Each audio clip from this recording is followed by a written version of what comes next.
Hi, in this video, we are going to see about the principles of adult learning. Before going to the principles, first let us see the characteristics of adult learners. When comparing with the children, we know that a lot of differences are there in adult. Adults are self-directing person, they are not dependent, and will be having a great resource of knowledge, and they might have acquired this knowledge from the past experience, so they will be having a strong foundation of knowledge, and the readiness to learn become increasingly oriented to the developmental task of their social roles. So whether they are ready to learn, it depends on their social roles.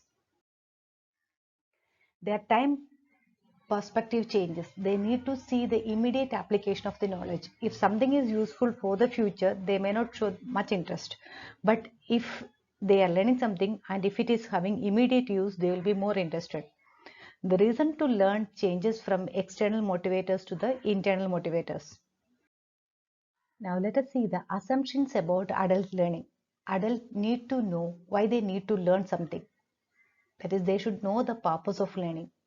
And adults will be more interested if they are learning from the experience. That is, adult needs to learn experientially.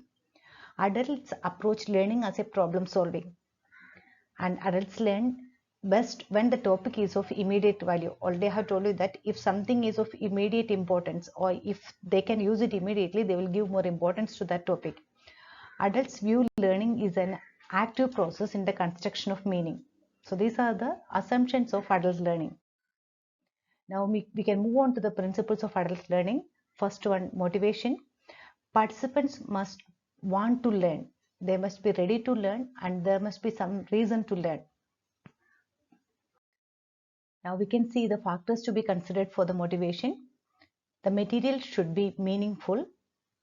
Then only it will create motivation in the participant.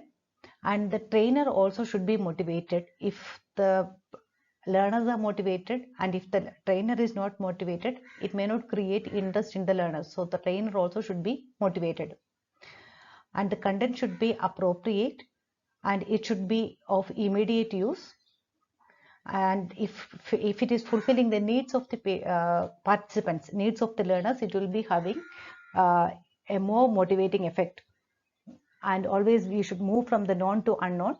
So always start the session at a point the participants are familiar with, and gradually we can build up a link points together so that everyone knows where they are expected to go in the learning process. Next principle is primacy. The things that participants learn first are usually learned best. So first impression or piece of information that participants get from the trainer are very important. So by considering this, when we are planning the session, in the first few minutes, you have to give the most important points. And the factors that should be considered for primacy, again, keep sessions to relatively short period of time. The maximum span of attention, we used to tell that it's 45 minutes, but the first 20 minutes will be more effective. So whatever they are learning in the first 20 minutes will remain for remain for a long period, and at the same time they will show more interest also. So in the first 20 minutes you can plan the things which are more important, and you can plan the maximum things, and in that 20 minutes you can give a overview about the key points. Keep participants fully aware of the direction and progress of the learning. Next principle is two-way communication. The training should be a two-way communication process. If the trainer herself or himself is communicating, that is, if the trainer is using only a lecture method and if there is no interaction of the participants or learners, it won't be that much effective. Instead of that, we should always promote the two-way communication.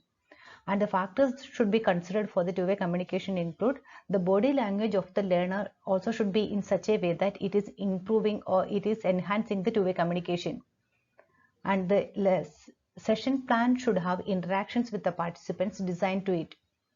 When you're planning, even if it is a lecture method also, you should plan for certain interaction with the audience. You can plan for the questions, or you can make the audience to do something. So in that way, you can plan the session. Next is feedback. Actually, the feedback should be there for both. It should be there for the trainer. The trainer also should receive the feedback, and the mm, trainers or the people or the learners also should get the feedback about the performance. The factors to be considered for the feedback include that trainers should be tested frequently for instructor feedback. So if you're taking a feedback from the trainer, we will come to know that whether the instructor was effective or whether the session was effective or not. At the same time, from the same feedback, we can understand whether the session was clear, whether it was useful for the trainers. So for both things, we can use this feedback.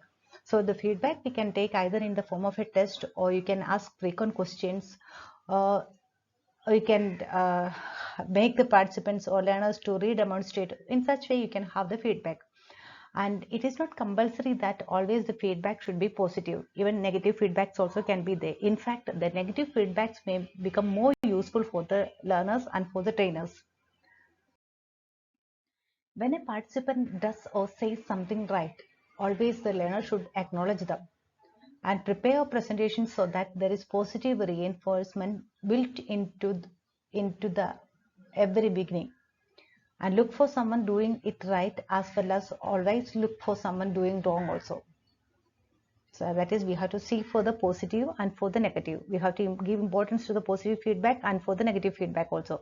And when someone is doing something good, always we should appreciate them, or we should acknowledge it. Next is active learning. Next principle is active learning. The participants learn more when they are actively involved in the process. The factors to be considered about action learning include: use practical exercises during the construction.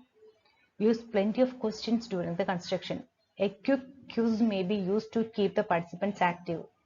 If at all possible, get the participants to do what they are being instructed in. If the participants are kept sitting for a long period without even asking a question, they may be simply nodding their head and they may not be having any interest in the session. Next is multiple sense of learning. That is, if you are using different senses in the five, we know that five senses are there, and if you are using multiple senses at a time, the learning will become more effective. In the lecture method, actually we are just watching the trainer, but that won't be sufficient actually. Only we are just hearing the sounds, or we are just hearing the lecture.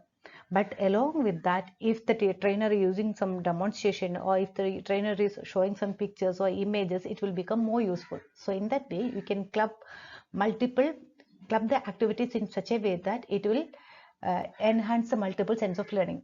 The factors to be considered about multiple sense of learning include: tell participants about something and try to show it as well. Use as many of the participant senses as necessary, but they should not be carried away. That is, if you are showing some picture, they should not go at the back of that picture. Always you need to have the capacity to bring them back to the session. When using multiple sense of learning, make sure that the sense selected can be used. Ensure that it is not difficult for the group to hear, see and touch whatever it is you want for, or you have arranged for them.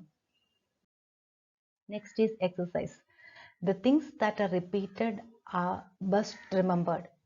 So the factors to be considered about exercise: the more we get trainees to repeat something.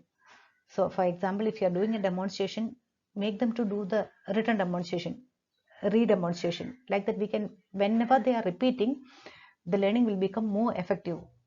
And even by asking frequent questions also, you can practice this exercise. The participants must perform the exercise themselves by taking, if they're just taking a notes, it's not an exercise actually.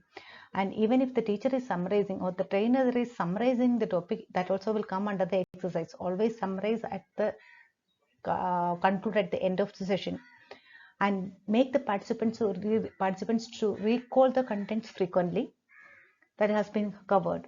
So if you are taking the next session, before the next session, you can just have a recalling of the previous session. So this repeatance or this re-demonstration or recalling will make the learning more effective.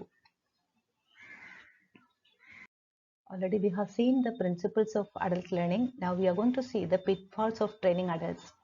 when we are training the adults, we should not teach them, we should not consider them as like children, and always make sure that the group want to learn, and always the adults should feel the need to learn. And when you are teaching the adults, you should not throw the statistics or facts, because the adults are not statistically driven. They are goal oriented, and they are opportunity driven. And always use the experience of adults in order to help out their learning process.